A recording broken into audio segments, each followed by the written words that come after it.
Sir just second sir, ನಿಮ್ಮನ್ನ ಮಾತನಾಡಿಸ್ತೀನಿ. ಈ ನಡುವೆ ಮಧ್ಯಪ್ರವೇಶ ಮಾಡೋದಕ್ಕೆ ಅಮೆರಿಕ ನಕಾರ ಅಂದಿದೆ.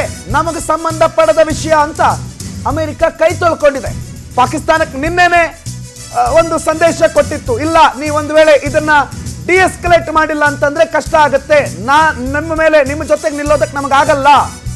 ಭಾರತಕ್ಕೆ ಪಾಕಿಸ್ತಾನದ ಮೇಲೆ ತನ್ನದೇ ಆದಂತ ಅಸಮಾಧಾನ ಇದೆ, ನಾನು ಬಂದು ಕಂಟ್ರೋಲ್ ಮಾಡೋ ಪರಿಸ್ಥಿತಿನಲ್ಲಿ ಇಲ್ಲ ಅಂತ ಅಮೆರಿಕ ಬಹಳ ಸ್ಪಷ್ಟವಾಗಿ ಹೇಳಿದೆ.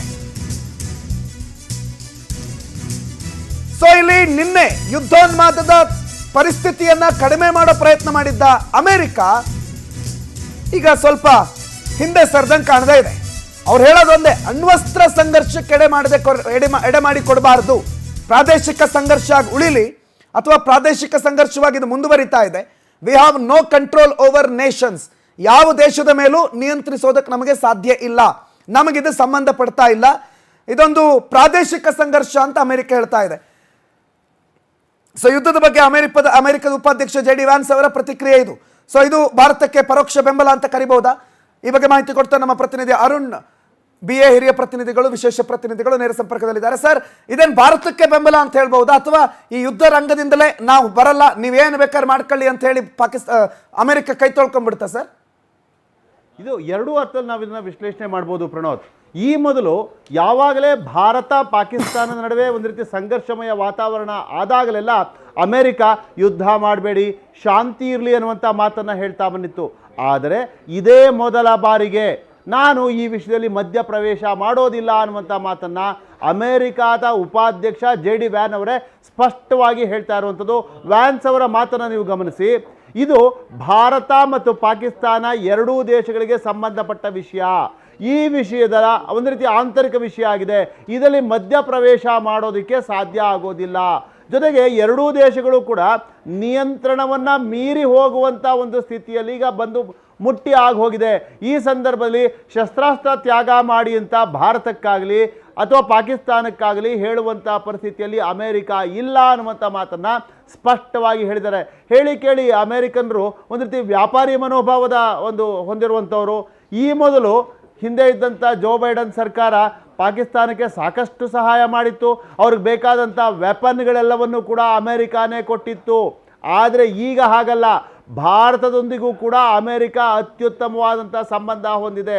ಭಾರತದ ಪ್ರಧಾನಿ ನರೇಂದ್ರ ಮೋದಿಯವ್ರನ್ನ ತನ್ನ ಸ್ನೇಹಿತ ಅಂತಲೇ ಅಮೆರಿಕ ಅಧ್ಯಕ್ಷರು ನೇರವಾಗಿ ಹೇಳಿಕೆಯನ್ನು ಕೊಡ್ತಾ ಇದ್ದಾರೆ. ಇಂತಹ ಸಂದರ್ಭದಲ್ಲಿ ಅಮೆರಿಕ ಯಾರ ಪರ ವಹಿಸೋದು ಕೂಡ ಕಷ್ಟ ಆಗುತ್ತೆ. ಹಾಗಾಗಿಯೇ JD ವ್ಯಾನ್ಸ್ ಒಂದು ರೀತಿ ತಾವು ಯಾರ ಪರವನ್ನು ವಹಿಸೋದಿಲ್ಲ, ಯಾರಿಗೂ ನೆರವು ನೀಡೋದಿಲ್ಲ, ಅವ್ರವ್ರ ಹಣೆ ಬಾರ ಏನು ಬೇಕಾದ್ರೂ ಮಾಡ್ಕೊಳ್ಳಿ ಅಂತ ಬಿಟ್ಟುಬಿಟ್ಟಿದ್ದಾರೆ. ಇಲ್ಲಿ ಅಮೆರಿಕಾಗೂ ಸ್ಪಷ್ಟವಾಗಿ ಗೊತ್ತಿದೆ, ಪಾಕಿಸ್ತಾನಕ್ಕಿಂತ ಭಾರತ ಅತ್ಯಂತ ಬಲಾಢ್ಯವಾಗಿದೆ, ಪ್ರಬಲವಾಗಿದೆ ಅಂತ. ಮತ್ತೊಂದು ಕಡೆ ಸ್ವಲ್ಪ ಹೊತ್ತಿಗೆ ಮುಂಚೆ ಅಮೆರಿಕಾದ ವಿದೇಶಾಂಗ ಸಚಿವರು ನೇರವಾಗಿ ಹೇಳಿಕೆಯನ್ನು ಕೊಟ್ಟಿದ್ದರು. ಈ ಒಂದು ಪ್ರಕರಣ ಏನು ನಡೀತಾ ಇದೆ ಇದರಲ್ಲಿ ನೇರವಾಗಿ ಪಾಕಿಸ್ತಾನ ತಪ್ಪಿತಸ್ಥ, ಭಯೋತ್ಪಾದನೆಗೆ ಪಾಕಿಸ್ತಾನ ಕುಮ್ಮಕ್ಕು ಕೊಟ್ಟಿದ್ದರಿಂದಲೇ ಭಾರತ ತಿರುಗಿ ಬೀಳುವಂತಾಯಿತು. ಈಗ ಭಾರತ ನಡೆಸ್ತಾ ಇರುವಂಥದ್ದು ಪ್ರತಿ ದಾಳಿ, ಪಾಕಿಸ್ತಾನ ಮಾಡಿದಂಥ ದುಷ್ಕೃತ್ಯಗಳಿಗೆ ಪ್ರತಿಯಾಗಿ ಭಾರತ ಅಲ್ಲಿನ ಭಯೋತ್ಪಾದಕ ನೆಲೆಗಳ ಮೇಲೆ ಮೊದಲು ದಾಳಿ ಮಾಡ್ತು. ಆದರೆ ಅದನ್ನು ಒಪ್ಪಿಕೊಳ್ಳದಂಥ ಪಾಕಿಸ್ತಾನ ಭಾರತದ ಮೇಲೆ, ನಾಗರಿಕ ನೆಲೆಗಳ ಮೇಲೆ ದಾಳಿ ಮಾಡುವಂಥ ಒಂದು ದುಸ್ಸಾಹಸಕ್ಕೆ ಕೈ ಹಾಕ್ತು. ಹಾಗಾಗಿ ಭಾರತ ತಿರುಗಿ ಬಿದ್ದಿದೆ. ಇದರಲ್ಲಿ ಭಾರತದ್ದೇನೂ ತಪ್ಪಿಲ್ಲ, ತಪ್ಪಿರೋದೆಲ್ಲ ನೇರವಾಗಿ ಪಾಕಿಸ್ತಾನದ್ದೇ ಅಂತ ಹೇಳಿ ಅಮೆರಿಕಾದ ವಿದೇಶಾಂಗ ಸಚಿವರು ಸ್ಪಷ್ಟವಾಗಿ ಹೇಳಿದರು. ಈಗ ಉಪಾಧ್ಯಕ್ಷರು ಹೇಳ್ತಾ ಇದ್ದಾರೆ, ಅವ್ರ ವಿಷಯದಲ್ಲಿ ನಾವು ಮಧ್ಯಪ್ರವೇಶ ಮಾಡೋದಿಲ್ಲ. ಹಾಗಾಗಿನೇ ಪರೋಕ್ಷವಾಗಿ ಅಮೆರಿಕ ಭಾರತಕ್ಕೆ ಬೆಂಬಲ ವ್ಯಕ್ತಪಡಿಸ್ತಾ ಇದೆ ಅನ್ನೋದು ಇದರಲ್ಲಿ ಸ್ಪಷ್ಟವಾಗಿ ಗೊತ್ತಾಗ್ತಾ ಇದೆ. ಪ್ರಣೋತ್ ಸರಿ, ಥ್ಯಾಂಕ್ ಯು ಅರುಣ್ ಸರ್ ಮಾಹಿತಿಗೆ. ಸೊ ಒಟ್ಟಾರೆ ಭಾರತ ಪಾಕಿಸ್ತಾನದ ನಡುವೆ ಈ ಯುದ್ಧ ಏನು ಅಘೋಷಿತ ಯುದ್ಧ ಅಂತ ಕರಿತಿರೋ ಏನಂತ ಕರಿತಿರೋ, ಬಟ್ ಒಂದು ದಾಳಿ ಪ್ರತಿದಾಳಿ ಅಂತ ಆಗ್ತಾ ಇದೆ. ಇದಕ್ಕೆ ಅಮೆರಿಕ ಸ್ವಲ್ಪ ದೂರ ನಿಲ್ಲೋ ಪ್ಲಾನಲ್ಲಿದೆ. ಸ್ವಲ್ಪ ದೂರ ನಿಂತು ಬಿಡ್ತೀವಿ, ಬೇಡ ನಮಗೆ ಈ ಪರಿಸ್ಥಿತಿ ಅಂದರೆ. ಅಮೆರಿಕ ನಿನ್ನೆಯೇ ಪಾಕಿಸ್ತಾನಕ್ಕೆ ವಾರ್ನ್ ಮಾಡಿತ್ತು, ನಿನ್ನೆ ಹೇಳಿತ್ತು ಬೇಡ ಹಿಂದೋಗಿ ಯುದ್ಧವನ್ನು ಈ ಕ್ಷಣ ನಿಲ್ಲಿಸದೇ ಇದ್ರೆ ನಿಮ್ಮ ಪರವಾಗಿ ನಾವು ಬರೋದಕ್ಕಾಗಲ್ಲ, ಭಾರತದ ಪರವಾಗಿ ಬರಬೇಕಾಗತ್ತೆ. ಭಾರತದ ಪರ ನಿಂತು ಭಾರತದ ಬೆನ್ನಿಗೆ ನಿಂತಾಗ ಮತ್ತೆ ನೀವು ಆಮೇಲೆ ಅಳಬೇಡಿ, ಅಲವತ್ತುಕೊಳ್ಬೇಡಿ, ಸಾಧ್ಯ ಆದರೆ ಯುದ್ಧವನ್ನು ನಿಲ್ಲಿಸಿ, ಡಿಎಸ್ಕಲೇಟ್ ಮಾಡಿ ಅಂತ ನಿನ್ನೆ ಹೇಳಿತ್ತು. ಆದರೆ ಪಾಕಿಸ್ತಾನ ಕೇಳೋ ಮನಸ್ಥಿತಿನಲ್ಲಿ ಇಲ್ಲ.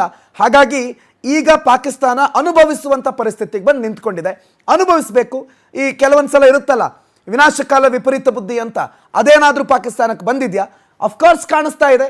ಸೇನಾ ಸಾಮರ್ಥ್ಯದ ಬಗ್ಗೆ ಅವ್ರಿಗೆ ಗೊತ್ತಿದ್ದಾಗ ಅವರಲ್ಲಿರುವಂತಹ ಬೇರೆ ಬೇರೆ ಸಾಮರ್ಥ್ಯದ ಬಗ್ಗೆ ನಮಗಿಂತ ಅವರಿಗೆ ಚೆನ್ನಾಗಿ ಗೊತ್ತಲ್ಲ. ಅವ್ರಿಗೆ ಗೊತ್ತಿರೋ ಸಂದರ್ಭದಲ್ಲಿ ಇದು ಸೂಸೈಡಲ್ ಅಟ್ಯಾಕ್ ಅಲ್ವಾ? ಕರ್ನಲ್ ಸರ್ ಹೇಳ್ತಾರೆ, ಭಂಡಾರಿ ಸರ್, ಪಾಕಿಸ್ತಾನ ಬಂಡ ಧೈರ್ಯ ತೋರಿಸ್ತಾ ಇದೆ, ಸೂಸೈಡಲ್, ಸುಮ್ಮನೆ ಬಂದು ತಾನಾಗೆ ಕೋಲ್ ಕಟ್ಟು ಪೆಟ್ಟಿನೋ ಪರಿಸ್ಥಿತಿನಲ್ಲಿದೆ. ಅಷ್ಟು ಗೊತ್ತಿದ್ದು ಮತ್ತೆ ದಾಳಿ ಮಾಡ್ತಿದೆ. ಅದೇನು ಸ್ವಾಭಿಮಾನನ? ನೋಡಿ, ಅವರಿಗೆ ನಾವು ಈಗ ಈ ಸಿಂಧೂರು ಆಪರೇಷನ್ ಮಾಡುವ ಮೆಥಡ್ ತರೀಕ ಇದು ಇಡೀ ವರ್ಲ್ಡ್ಗೆ ಕಾಣ್ತದೆ. ನಾವು ಫಸ್ಟ್ ಈಗ ಟೆರರಿಸ್ಟ್ ಹೊಡೆದೆವು, ಎಲ್ರಿಗೂ ಹೇಳಿದೆವು, ನಮ್ದು ಟಾಸ್ಕ್ ಆಯ್ತು. ಮತ್ತೆ ಪುನಃ ಇನ್ನು ಏನು ಮಾಡ್ತದ ಅದು ಇದಕ್ಕೆ ಇದು ಪಾಕಿಸ್ತಾನಕ್ಕೆ ಬಿಟ್ಟದ್ದು. ಆದ್ರೆ ಅನ್ಫಾರ್ಚುನೇಟ್ಲಿ 8ಗೆ ಪುನಃ ಅವರು ಪಾಕಿಸ್ತಾನದವರು ನಮ್ಮ ಮೇಲೆ ಅಟ್ಯಾಕ್ ಮಾಡಿದ್ರು. ಆ ಅಟ್ಯಾಕ್ ಸಕ್ಸಸ್ ಆಗಲಿಲ್ಲ. ಆದ್ರೆ ಅದು ಆದ ಕೂಡಲೇ ಅದಕ್ಕೆ ರಿಪೀಟೆಡ್ ನಮ್ಮ ರಿಪ್ಲೈ ಹೋಯ್ತು. ಅದರ ಎಫೆಕ್ಟ್ ಈಗ ಅವರಿಗೆ ಗೊತ್ತಾಗುಂಟು.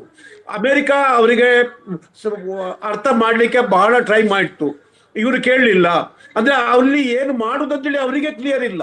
ಅಲ್ಲಿ ಗವರ್ಮೆಂಟ್ ಒಂದು, ಆರ್ಮಿ ಕಮಾಂಡರ್ ಒಂದು, ಇದು ಸ್ವಲ್ಪ ಆರ್ಮಿದು ಪ್ರೆಷರು ಇರಬೇಕು, ಅಂದ್ರೆ ಅವರಿಗೆ ಮುಖ ತೋರಿಸಲಿಕ್ಕೆ. ಅದಕ್ಕೆ ಇದು ಎಲ್ಲ ಒಂದು ವೆಂಚರ್ ಅಂತ ಹೇಳ್ಬೋದು. ಅವನು ISI ಚೀಫು ಆಗಿದ್ದ.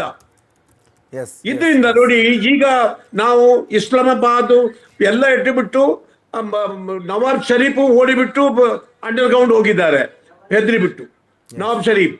ಮತ್ತೆ ನಮ್ಮವರು ಇದೇ ಆಪರ್ಚುನಿಟಿಯಲ್ಲಿ ದಾವೂದ್ ಇಬ್ರಾಹಿಮನನ್ನು ತೆಗಿಲಿಕ್ಕೆ ನೋಡಿದೆವು, ಮತ್ತೆ ಜೈಷೆ ಮೊಹಮ್ಮದ್ ಅನ್ನು ಇದು ತೆಗಿಲಿಕ್ಕೆ ಟ್ರೈ ಮಾಡಿದ್ದಾರೆ.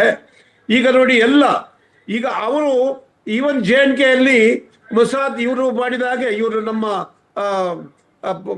ಇಸ್ರೇಲ್ ಹೊಡೆದ್ರಲ್ಲ, ಹಾಗೆ ನಮ್ಮಲ್ಲಿ ಜಮ್ಮುಗೆ ಅಟ್ಯಾಕ್ ಮಾಡ್ಲಿಕ್ಕೆ ಕಳಿಸಿದ್ರು. ಅದಕ್ಕೆ ನಮ್ಮ ಬ್ಲಾಕ್ ಹ್ಯಾಟ್ ಕಮಾಂಡೋವನ್ನು ಅವರನ್ನು ಸೆಕ್ಯೂರಿಟಿಗೆ ನಿಯೋಜಿಸಿದ್ರು. ಇವರು ತುಂಬಾ ನಮ್ಮ ಸಿವಿಲಿಯನ್ ಬಹಳ ಡ್ಯಾಮೇಜ್ ಮಾಡಿದ್ರು. ಈ ಪಹಲ್ಗಾಮ್ ಇದು ಆದ ಮೇಲೆಯೂ ನಮ್ಮ ಸಿವಿಲಿಯನ್ ತುಂಬಾ ಕೊಂದ್ರು. ಅವರಿಗೆ ಇನ್ನೂ ಬುದ್ಧಿ ಬಂದಿಲ್ಲ. ಆದ್ರಿಂದ ಈಗ ಇನ್ನೂ ಅವರು ಸ್ಟಾಪ್ ಮಾಡದಿದ್ರೆ ಅವರು ಕಂಪ್ಲೀಟ್ ಡಿಸ್ಟ್ರಕ್ಷನ್ ಆಗ್ತದೆ. ಈಗ ಆಲ್ರೆಡಿ ಅವರ ಕೈಗಳನ್ನು ನಾವು ಕಟ್ ಮಾಡಿದೆವು ಒಂದೊಂದೇ. ಮತ್ತೆ ನೋಡಿ, ಇದು ನಾವು ಹೇಳಿದ ಹಾಗೆ, ಒಂದು man behind the equipment, secondly how you conduct the operation, ಹೇಗೆ ನೀವು ಸ್ಟೇಜ್ ಬೈ ಸ್ಟೇಜ್ ಕಂಡಕ್ಟ್ ಮಾಡ್ತೇವೆ. ನೋಡಿ, ಫಸ್ಟಿಗೆ ಎಲ್ಲ ರ್ಯಾಡರ್ ಬಂದ್ ಮಾಡಿದೆವು, ಆದ ಮೇಲೆ ನಮ್ಮವರಿಗೆ ಫ್ರೀಗೂ. ಮತ್ತೆ ಅವ್ರದ್ದು HQ9 HQ16 ಇದು ಚೈನೀಸ್ ಇಶ್ಯೂಡ್ ಎಕ್ವಿಪ್ಮೆಂಟ್ ಅದು ಹೋಯ್ತು. ಅವ್ಯಾಕ್ ಅನ್ನು ಹೊಡೆದೆವು, F-17 ಅನ್ನು ಹೊಡೆದೆವು, ಮತ್ತೆ F-16 ಅನ್ನು ಹೊಡೆದೆವು. F-16 ಫೈಟರ್ ಜೆಟ್ ಬಹಳ ಎಫಿಷಿಯಂಟ್. ಆದ್ರೆ ನಾವು ಹೇಳಿದಾಗೆ ಅದನ್ನು ಚಲಾಯಿಸಿದವರ ಮೇಲೆ ಎಲ್ಲ ಇರ್ತದೆ.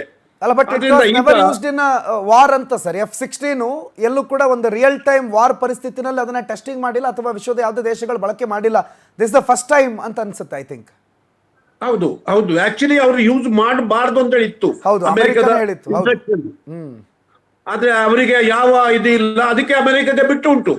ಇಂಡೈರೆಕ್ಟ್ಲಿ ನಮಗೆ ಸಪೋರ್ಟ್, ನಮಗೆ ಇಡೀ ವರ್ಲ್ಡ್ ನಲ್ಲಿ ಸಪೋರ್ಟ್. ಯಾಕೆಂದ್ರೆ ನೋಡಿ, ನಾವು ಎಲ್ಲ ಒಂದೊಂದು ಸ್ಟೇಜ್ ಆದ ಕೂಡಲೇ ನಾವು ಬ್ರೀಫ್ ಮಾಡ್ತೇವೆ ವರ್ಲ್ಡ್ಗೆ. ನಾವು ಏನ್ ಮಾಡಿದೆವು, ಯಾಕೆ ಮಾಡಿದೆವು, ರೀಸನ್ ಎಲ್ಲ ಕಂಟ್ರಿಗೂ ನಾವು ಕಳಿಸಿದ್ದೇವೆ, ಮತ್ತೆ ನಾವು ಬ್ರೀಫ್ ಮಾಡ್ತೇವೆ. ಮಾತಾಡ್ತೀನಿ ಅರ್ಕೇಶ್ ಸರ್. ಈಗ ಇನ್ಸರ್ಜೆನ್ಸಿ ಅಂತ ನೀವು ಯೂಶುವಲಿ CRPF ಬಹಳ ಪ್ರಮುಖವಾಗಿ ಬಂಡುಕೋರರ ವಿರುದ್ಧದ ಹೋರಾಟಗಳಲ್ಲಿ ಅಥವಾ ಅಂಥ ವಿಚಾರಗಳು ಭಾರತದ ಒಳಗೆ ಬಂದಾಗ ನಾವು ಅದರ ವಿರುದ್ಧ ಹೋರಾಡ್ತೀವಿ. ಆದರೆ ಪಾಕಿಸ್ತಾನದಲ್ಲಿ BLA ಈಗ ಕ್ವೆಟ್ಟಾನನ್ನ ಕಂಪ್ಲೀಟ್ ಆಗಿ ತನ್ನ ವಶಕ್ಕೆ ಪಡ್ಕೊಂಡ್ಬಿಟ್ಟಿದೆ. ಈ ಪಾಕಿಸ್ತಾನದ ಒಳಗಿನ ಈ ಬಂಡುಕೋರರು ಅಥವಾ ಇನ್ಸರ್ಜೆನ್ಸಿಗೆ ಅಲ್ಲಿಂದ ಯಾವ ಮದ್ದು ಮುಲಾಮ್ ಇಲ್ವಾ? ಅದೇ ಈಗ ಪಾಕಿಸ್ತಾನಕ್ಕೆ ಸ್ವಲ್ಪ ಮುಳುವಾಗತ್ತೆ ಅನ್ನೋದು ಅವ್ರಿಗೆ ಗೊತ್ತಾಗ್ತಾ ಇಲ್ವಾ? ಪಾಕಿಸ್ತಾನದ ಬಂಡುಕೋರರು ಭಾರತದ ಒಳಗೆ ನುಸುಳಿ ಉಗ್ರವಾದಿ ಚಟುವಟಿಕೆಗಳನ್ನು ಮಾಡಿದಾಗ ಅವರನ್ನ ನಿಯಂತ್ರಿಸುವ ಮುಖ್ಯ ಕರ್ತವ್ಯ CRPFದು. ಜಮ್ಮು ಕಾಶ್ಮೀರದಲ್ಲಿ, ಪಂಜಾಬ್ನಲ್ಲಿ ಈ ಕೆಲಸವನ್ನ ಬಹಳ ನೈಪುಣ್ಯತೆಯಿಂದ CRPF ನಿಭಾಯಿಸಿದೆ, ನಿಭಾಯಿಸುತ್ತಲೂ ಇದೆ. ಟೆರರಿಸ್ಟ್ಗಳ ವಿರುದ್ಧ ಹೋರಾಡುವ ಪ್ರಮುಖ ಏಜೆನ್ಸಿ CRPF. ಕಾಶ್ಮೀರದಲ್ಲಿ ಪಾಕಿಸ್ತಾನಿ ಟೆರರಿಸ್ಟ್ಗಳನ್ನ ಒಳನುಗ್ಗಿಸಿ ಟನಲ್ಗಳ ಮುಖಾಂತರನೋ ಅಥವಾ ಹೆವಿ ಆರ್ಟಿಲರಿ ಶೆಲ್ಲಿಂಗ್ ಮಾಡಿ ಅದರ ಕೆಳಗಡೆ